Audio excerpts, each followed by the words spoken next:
Welcome to 33 Founders, a series about founders of the coolest startups. Brought to you by 33 Voices and hosted by Chase Jennings and Jenna Abdul.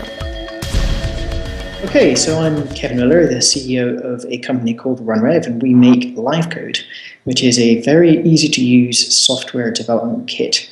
Our primary purpose as a company is that everyone can code. LiveCode is about making it easier for people to get into coding, and it's also about allowing them to write their app once and then deploy it across multiple different platforms without having to rewrite it. The platform recently went open source, so you can download it, and it's completely free to get started and to build apps. Awesome. So before we get too into LiveCode, I want to talk about the early part of your journey. Like I said, when you were 12 years old, you started programming. And you were using HyperCard and SuperCard. But after, you wanted to start doing your own projects. A lot of people say that anybody can be an entrepreneur, but I know that both of us really feel that it has to be in your blood. Do you think you've always had entrepreneurial blood, Kevin? I think I probably have, yes. I think I maybe didn't realize it, but when you look back on it, you come to the view that you do. Being an entrepreneur is more than just having an idea, and it's more than just writing code, it's more than just creating a product. It's about persistence, it's about seeing it through, it's about sticking at something, it's about getting other people around you to buy into your vision, and it's about taking risks and being willing to stick your neck out. So I think you're right. I think there is a certain spark, certain people are suited to be an entrepreneur. That said, I have seen people who have started out down a different career direction and then switched to become very, very successful. Some of our customers, for example, have done that. One of them was a school teacher to start with, and then went and built what is now a multi-million-dollar company. So you do see it happen. But again, maybe that spark is there. I don't know how much of that is nature and how much of it's nurture. Do you think there was a specific moment when you realized this is my calling? Like, when did you know you were different? I think I was quite slow on the uptake. I was probably a couple of years into the business full time when I realized that not everybody goes straight from high school into a company. It seemed like the most normal thing in the world to me. I didn't think that I was doing something that was particularly off the wall. Just gradually realized that actually I don't know anybody else in my own class at school who's done the same thing. So I was quite slow to figure it out, I think. And who were some of your heroes growing up? I know you had mentioned Branson in another interview. Yeah, Richard Branson's definitely a hero. I really like people that drive business forward, but they produce really good value. They're really passionate about what they do. They're they're good to work with. I think it's really important to have a great working environment. So I'm much more of a Richard Branson fan than I am, say, a Lord Sugar fan, the really tough, harsh interviewing style where you get grilled and then fired. It's not really my style at all. So let's jump to your acquisition of Metacard and all its technologies in 2003. You've gained supporters with people like Apple's second CEO, Mike Marcola, and Robert Cailliau, one of the inventors of the World Wide Web. You've evolved so much, but your vision has stayed the same. It's always been simple, powerful programming for everyone. So, I feel like with so much success, if it happened to me, I would have lost track of my mission. And other than being a director for AutoNet Mobile, it seems this is all you're really devoted to. So, is this your life mission? Are you going to be doing this forever? I'm not going to be doing it forever. I do think it's very important when you're running a company to be very clear on what your mission is, and then to stick to that and to say no to some of the other opportunities that come up.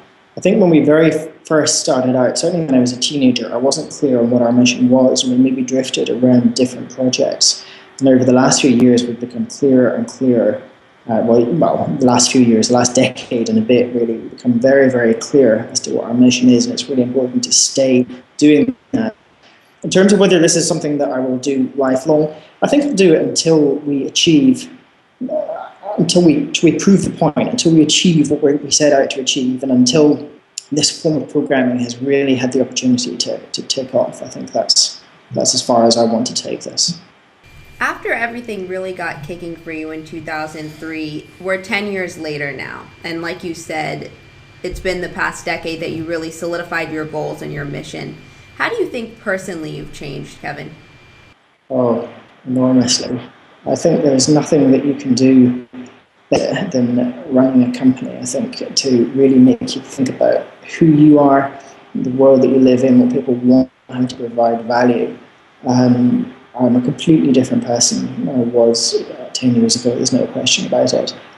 You have to be willing to accept the things that don't work, take failure on the chin, don't beat yourself up about it, just accept it, learn from it, try and figure out how to do a little bit better next time. Similarly, you want to take the same lessons from when you're successful. You want to deal with these things in a very impassive way.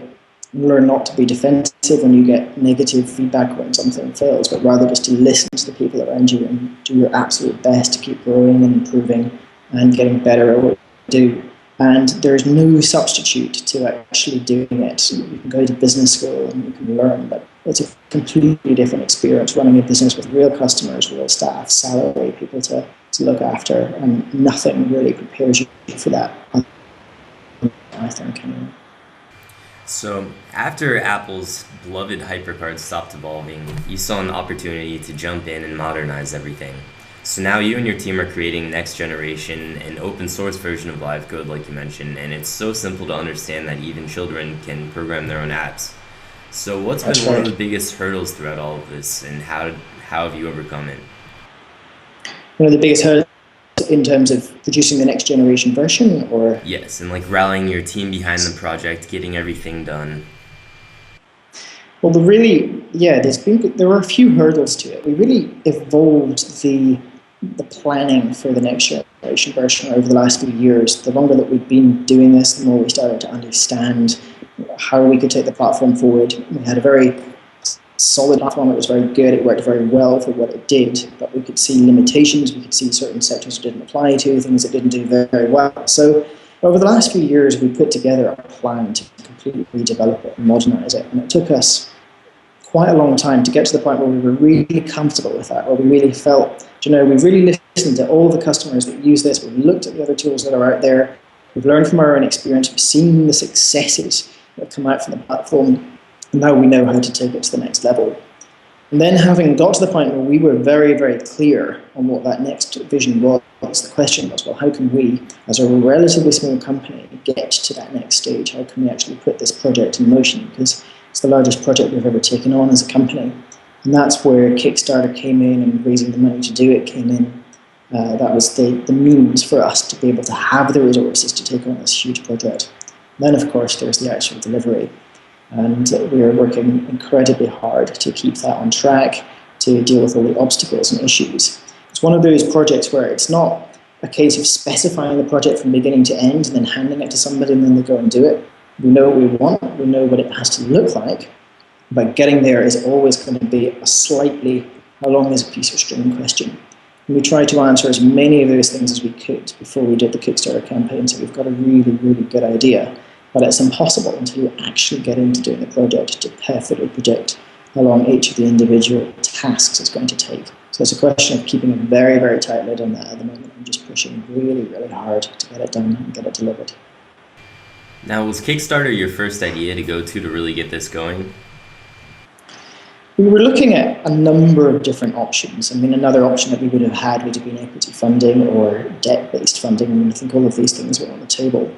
Kickstarter worked really well for multiple reasons. It meant we didn't have to dilute any equity, which is a really big upside.